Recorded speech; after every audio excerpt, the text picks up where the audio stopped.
Hi there, business owner, and welcome to the 3Bs podcast, the place where we go beyond the numbers and dive into strategies to help you build a better business one step at a time.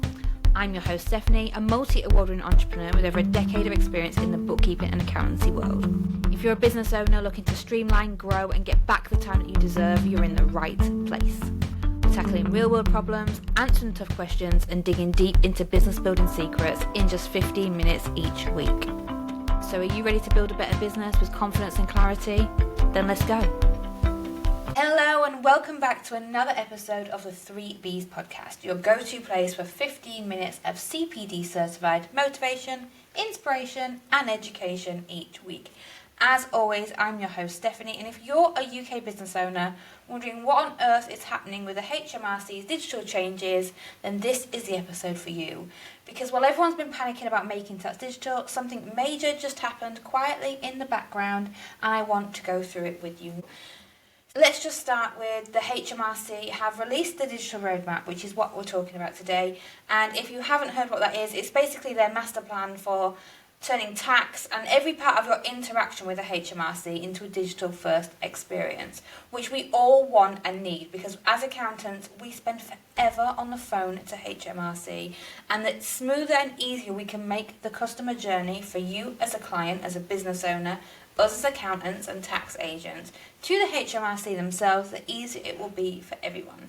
Now, the digital roadmap means that there'll be less paper, fewer phone calls, more self-serve portals, more real-time data, and way more emphasis on using software for filing, updating, and managing the records that you hold for your business or your personal tax. Now, I love the idea of fewer phone calls. I love the idea of less paper. And more self-serve portals would be amazing. What I really want the HMRC to do is to give accountants and agents and bookkeepers the same screen that the business owner gets. There is nothing more infuriating than saying to a business owner, log into your HMRC government gateway and go to this section, and that's where you can see what VAT's due, set up your direct debit, for example, because our side is not the same side, so we don't see what you see. So trying to talk you through how to do that when we can't see it is incredibly infuriating. I digress. This roadmap, the HMRC's digital roadmap, lays out HMRC's long-term vision. So it's their vision all the way to 2030. And it's not just the making tax digital for income tax that you're hearing about all over the news and in the media. It covers things like PAYE, so your payroll, pay as you earn, personal tax accounts, so income tax and self-assessments, corporation tax, customer service tools, digital identity checks, even how you'll log in and verify yourself in the future. And the thing is that quite often the HMRC release things ahead of time and you're like, oh yeah, it won't affect me yet. But trust me, it will. I had a conversation last week with a client. He came in for his quarterly review for his personal tax and his company tax. I explained to him that Make Tax Digital, what it was. Even though it didn't affect him, I like to make sure clients understand it so they're not scared by anything that's put in the media. It's like, you're a limited company, it doesn't affect you. And he's like, yeah, but it'll never happen. And that's a general consensus around business owners, is that because these delays happen and we're told about things so far in the future that goalposts move, they don't believe these things are coming into fruition. This is a plan right now. The HMRC's roadmap is a plan from now until 2030 about the digital experience. So let's go through what some of it means and the bits that you need to know as a business owner. So starting off is probably the biggest headline that a lot of the news outlets have picked up on, and that is Making Tax Digital for Corporation Tax is officially off the table. It has been scrapped. So Making Tax Digital for Income Tax, if you don't know about it yet, go back to a previous episode where we talked about Making Tax Digital for Income Tax. I'll link it in the show notes as well for you to understand more about what that means if you're a sole trader or a landlord. Corporation tax was on the card, so it was going to be the same quarterly reporting, software mandated corporation tax, you couldn't file it yourself, which means if you're a limited company right now, there is no forced changes like there is if you're a sole trader or a landlord with income over the thresholds. Again, go back and listen to that episode. The thing is that the quarterly reporting has its benefits, and I fully believe that Make Tax Digital for Income Tax is great. But forcing people to use software to submit their corporation tax return or to do their self-assessment, It's quite a sticking point because of the extra cost. The Telegraph published an article a few weeks ago saying that it was going to cost business owners, sole traders and landlords £480 a year more than it did before, and I completely disagree with that. I feel like that was very scaremongering. There's some great ways and tools, and we'll go through them more as we get closer to the deadline for Making Tax Digital, to get the software for free, for example, to do your MTD for income tax submissions. And this was going to come in for limited companies. It was going to be the same thing for corporation tax, but the HMRC have finally acknowledged that corporation tax is so much more complex than income tax, and the tech just isn't ready. The infrastructure just isn't there from a software provider's point of view, so whether you use Xero, Free Agent, QuickBooks, whatever it may be, as well as on the HMRC side. So let's be honest, business owners have enough on their plate, accountants have enough changes to deal with. MTD for income tax was meant to come in years ago. It got delayed and delayed and delayed, and that means that now it's coming into force officially, that all of the changes that were usually spread over a few years are happening right now. So there's many things like the filing systems are closing down, so you won't be able to submit via the HMRC software. You have to use alternative software for MTD for income tax and things like that. So instead of focusing on the Making Tax Digital for corporation tax, now that has been scrapped, the HMRC is instead focusing on the behind the scenes upgrades. Now this is a really good thing. They are looking at streamlining their own corporation tax systems for the processing of the data when they receive it, enhancing their own internal data processes, and preparing better digital experiences across all tax areas. Now, as a company director, if you have a limited company, you're not going to see any major changes just yet. But it's coming in those small little nudges, improved portals, and more automation to make things more streamlined and efficient. And I'm all for that. I think it's so important to fix the archaic systems. The HMRC systems are just not fit for purpose anymore, and they're clunky and they are difficult to navigate and are not easy. There's not a great customer experience whether you're a company director or a bookkeeper and agent working on a business's behalf. And then let's be clear, I said it earlier but I want to be really clear here, Making Tax Digital for income tax self-assessment is still happening. It's had a different name change, it's been delayed and delayed, but it is coming into force. So we're now looking at Making Tax Digital for income tax. They're also calling it MTDIT. If you're a sole trader or a landlord, and if your income is over £50,000, and that's turnover, that's sales, that's not the profit that you take out of your business as a sole trader or a landlord, you will be mandated from April 2026 if the £50,000 threshold is met in the 24-25 tax year, so up to April 2025. So that tax year is already passed. It's a case of looking at historical data. If your sales were 50,000 or more in that period, you will be in from next April. If the current tax year, your income is £30,000 or more, you will be brought in April 2027 if you are not brought in from April 2026. And there is plans to reduce that threshold further to £20,000 from April 2028. Realistically, all sole traders, or the majority of sole traders and landlords, will be mandated into MTD for it at some point in the next couple of years. What that means for you is you need MTD compatible software. That can't be done on spreadsheets, it can't be done manually, it can't be submitted directly to HMRC's websites. They don't have that technology or infrastructure for that. You will need MTD compatible software. Look at what accounting software you currently have. Don't spend money on software you don't need. I think that's really important to point out. You will have to update quarterly, and you'll need to have a good handle on digital records.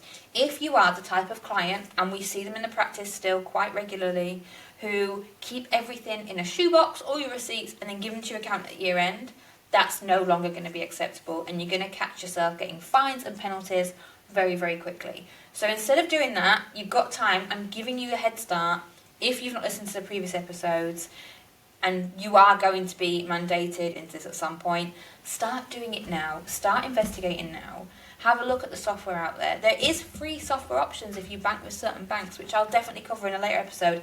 In fact, I'm going to try and get them on the podcast because I think it'd be great to hear from them directly. But start digital record keeping. Start doing it monthly, weekly, daily, whatever it may be in your business. It depends on how much paper you actually have and on your bills and things. Don't just keep them all flagged in your emails. Start putting them in a secure place. Start attaching them to accountancy software, or start putting them into a folder so that you can access them when these quarterly updates will need to be done, because they run very similar to VAT. And again, this is the bit that infuriates me, because if you are a VAT registered sole trader, you're going to have to potentially do 8 returns a year plus your end of year statement, instead of 4 VAT returns and then a self-assessment. If they fall in different periods, 8 times a year, 8 months out of 12, you're going to be having deadlines to do things.